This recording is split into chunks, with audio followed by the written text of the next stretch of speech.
Let's go. Chancellor Scholz, welcome to you and your delegation. This is the third visit that you are taking as Chancellor to Israel, the second visit during the war. We very much appreciate your friendship, the support that Germany has given Israel during these trying times. We've just had, I think, a very serious conversation, an important conversation among friends. You express your concerns for two things. One, protecting civilians, and second, provision of humanitarian aid. And I explained that these are our concerns as well, because we agree with both goals. In fact, the Army of Israel has done more to minimize civilian casualties than any other army in modern times, and certainly any other army faced with such dense urban warfare and an enemy that seeks to use civilians as human shields, as Hamas does, often at gunpoint. Secondly, we are doing unusual efforts to increase humanitarian aid by land, by sea, by air, and we'll continue to do more. The main problem that we see is the distribution of this aid once it gets into Gaza, and the fact that it is being looted by Hamas and by others. This is something that we have to have a joint effort to try to prevent it. The responsibility for this disruption and for the civilian casualties should be laid at Hamas's door. Israel will do whatever it can to minimize those casualties and maximize humanitarian aid as needed. We also agreed that Hamas has to be eliminated. We cannot have a future for Gaza, a future for peace, a future for Israel, if Hamas, a terrorist organization committed to our genocide, remains intact. If it remains intact, it will regroup and reconquer the Gaza Strip and, as they vowed, repeat the massacre again and again and again. Yesterday, I met with the families of hostages, and not yesterday, I'm sorry, on Thursday, I met families of hostages. And one of the hostages, woman, told me that her captors, she was there with her children, and we got her out. And she said, the Hamas captor who held her hostage said to her, you know, you're going back now. I suggest you go anywhere, go to California, leave Israel, because we will do next time 10 times what we did to you now. And after that, even more. So we cannot have this genocidal organization that murdered over 1,000 Israelis. We cannot have them in power. We cannot have peace if Hamas is there. Hamas has to be eliminated for any possibility of peace and progress. When we talked briefly also about the day after Hamas, the one thing that I would stress is it's got to be the day after Hamas is eliminated. That will open up other possibilities, but none can be realized unless Hamas is eliminated.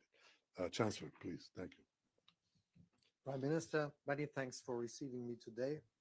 We have been on the phone quite a lot in the last weeks and months, but nothing can replace a meeting in person. 160 days. 160 days that still more than 100 Israeli citizens are in the hands of Hamas.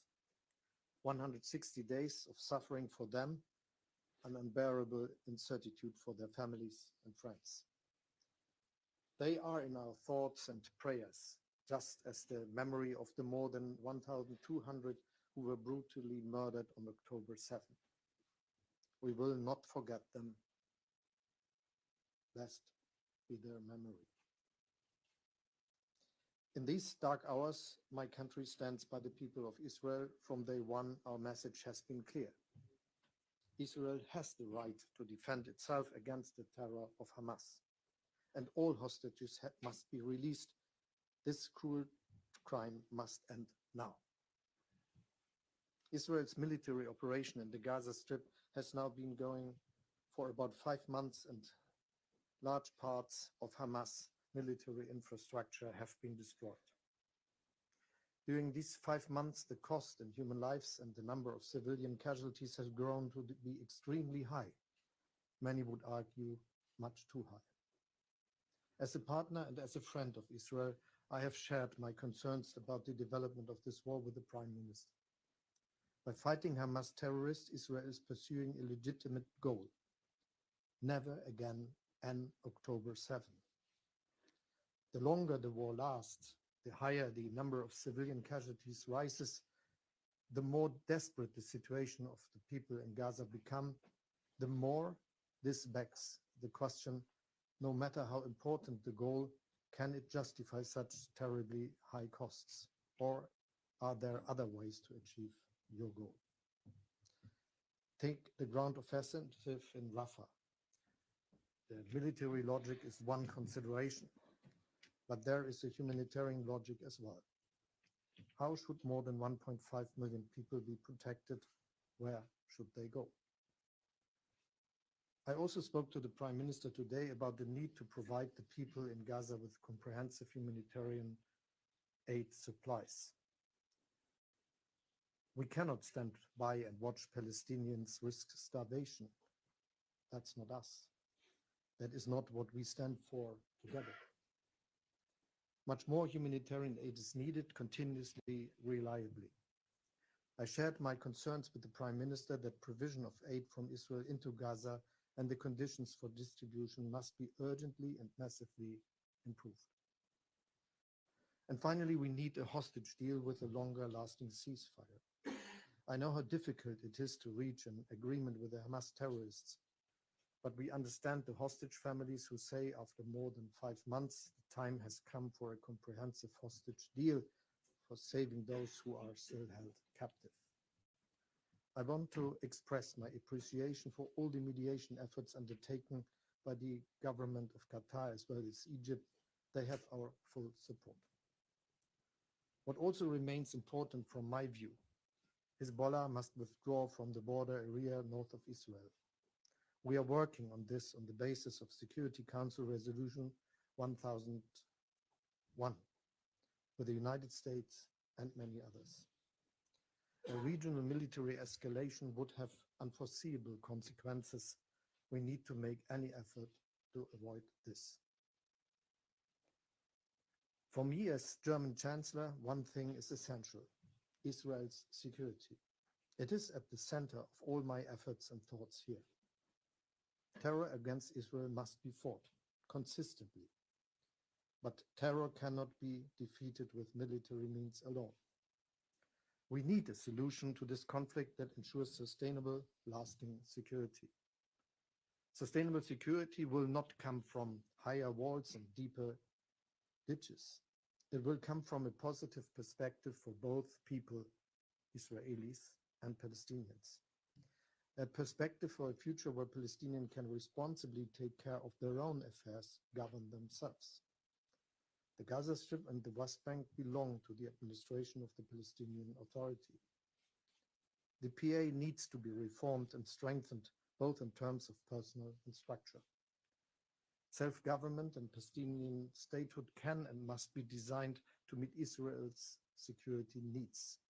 There is no contradiction here. On the contrary, lasting security for future generations of Israeli people lies in a solution with the Palestinians, not against them. And in the end, this means a negotiated two-state solution. This also includes the normalization of Israel's relations with its neighbors, especially with Saudi Arabia. Israel's strategic security lies in Palestinian self-government in partnership with Saudi Arabia and other states in the region in sustainable peace. Germany stands by Israel as a partner and a friend. We support you with actions and with honest words. Thank you, Chancellor. I trust you know that Israel seeks peace, and Israelis believe, all Israelis pray and yearn for peace because we suffer the consequences of war, both as a nation and as families who lost loved ones.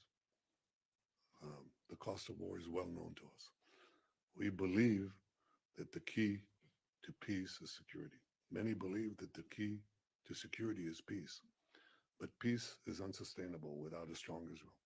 And if we are offered a peace agreement or a path to peace that makes Israel so weak and unable to defend itself, and our neighbors still adhering to the goal of destroying the Jewish state, then obviously we will set peace backward and not forward. We want to move peace forward, and for that, Israel has to have the necessary security responsibility in this tiny area. Otherwise, the radicals take over. This is something that we've discussed in detail. We'll have other opportunities. I want to assure you that we value the support that Germany has given us in international forums and elsewhere. We value your friendship, and we look forward to continuing this conversation. The other thing that I would say is that I assured Chancellor Scholz that our goal in eliminating the remaining terrorist battalions in Rafah goes hand in hand with enabling the civilian population to leave Rafah. It's not something that we will do while keeping the population locked in place. In fact, we'll do the very opposite. We'll enable them to leave because our consideration for reducing and minimizing civilian casualties has guided us and will continue to guide us in the future. Thank you, Chancellor, and thank you all. Thank you very much. Thank you.